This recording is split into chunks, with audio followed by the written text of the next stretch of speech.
الحمد للہ وکفا وسلام علی عبادہ الذین اصطفى اما بعد۔ آپ حضرات کے سامنے دو باتیں پیش کرنی ہیں۔ نمبر ایک کہ تراویح کا آغاز کب اور کہاں سے ہوا۔ نمبر دو کہ تراویح کی رکعات کتنی ہیں۔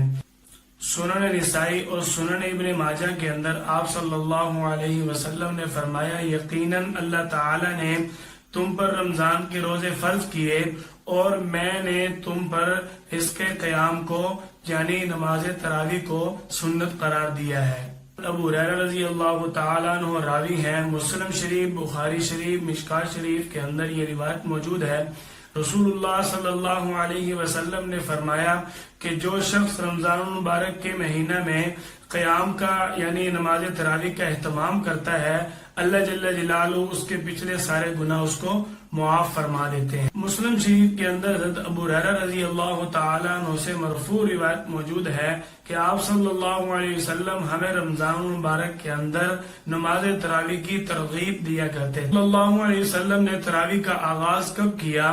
سنن ابی داؤد، ترمذی شریف، مشکوٰۃ شریف، سنن ابن ماجہ، ان کتب احادیث کے اندر آپ صلی اللہ علیہ وسلم کی یہ روایت موجود ہے کہ نبی کریم صلی اللہ علیہ وسلم 23، 25 اور 27ویں شب کو آپ صلی اللہ علیہ وسلم نے نماز تراویح پڑھائی۔ آپ صلی اللہ علیہ وسلم نے پہلی رات جب تراویح پڑھائی، رات کے ابتدائی حصہ کو تراویح پڑھائی یعنی عشاء کے فوراً بعد۔ دوسری مرتبہ جب آپ صلی اللہ علیہ وسلم نے 25ویں شب کو تراویح نماز پڑھائی تو آپ صلی اللہ علیہ وسلم رات کے درمیانی حصہ میں تراویح کی نماز پڑھائی۔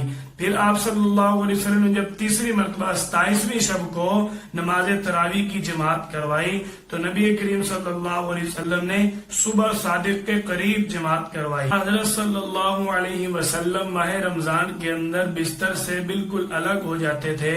آپ صلی اللہ علیہ وسلم کا بستر اور آپ صلی اللہ علیہ وسلم اپنے بستر سے ناآشنا ہو جاتے تھے۔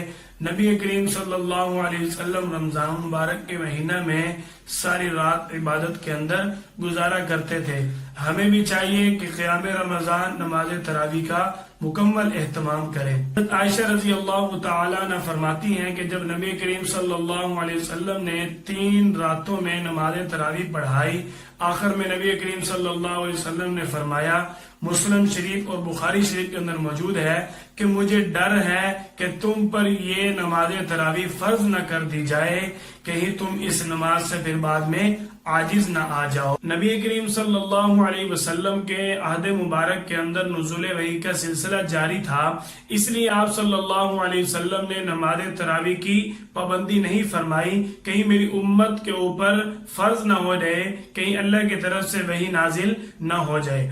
تو آپ صلی اللہ علیہ وسلم کے دور کے بعد جب آپ کا وحی کا سلسلہ بند ہو گیا تو آپ کے دور کے بعد حضرت عمر رضی اللہ تعالی عنہ نے حضرت ابی بن کعب رضی اللہ تعالی عنہ کی جماعت کے اندر، ان کی اقتداء کے اندر لوگوں کو جماعت کے ساتھ نماز تراویح 20 رکعت پڑھنے کا حکم فرمایا۔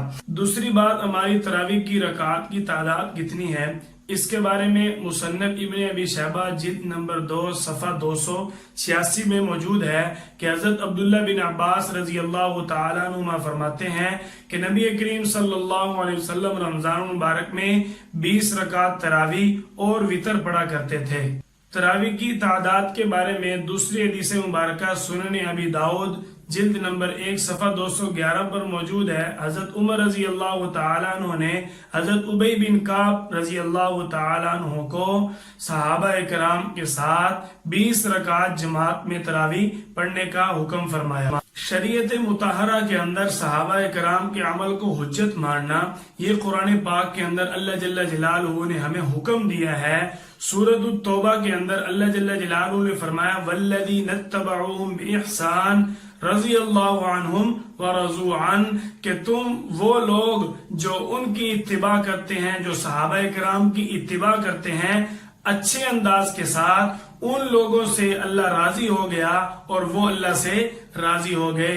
دیکھو، صحابہ کرام کے عمل کو شریعت کے اندر حجت ماننا اور ان کی بات کو سر خم تسلیم کرنا، اس کے بارے میں اللہ جل جلالہ فرما رہے ہیں بِإِحْسَان، رضی اللہ عنہم ورضوان، ایسے لوگوں سے اللہ جل جلالہ راضی ہو جاتے ہیں۔ نبی کریم صلی اللہ علیہ وسلم، صحابہ کرام رضوان اللہ تعالی علیہم اجمعین، ائمہ کرام مجتہدین رحمہم اللہ تعالی، جب سب کا عمل 20 رکعت تراویح پر ہے تو پھر ہمیں بھی چاہیے کہ اپنے نفسانی خواہشات کو چھوڑ کر، اپنے اتباع نفس کو چھوڑ کر اتباع اسلام، اتباع شریعت کے اوپر آئیں اور آپ صلی اللہ علیہ وسلم کے حکم کے مطابق، سنت کے مطابق 20 رکعت تراویح پڑھیں، اتبعوہم بإحسان پر عمل کرتے ہوئے۔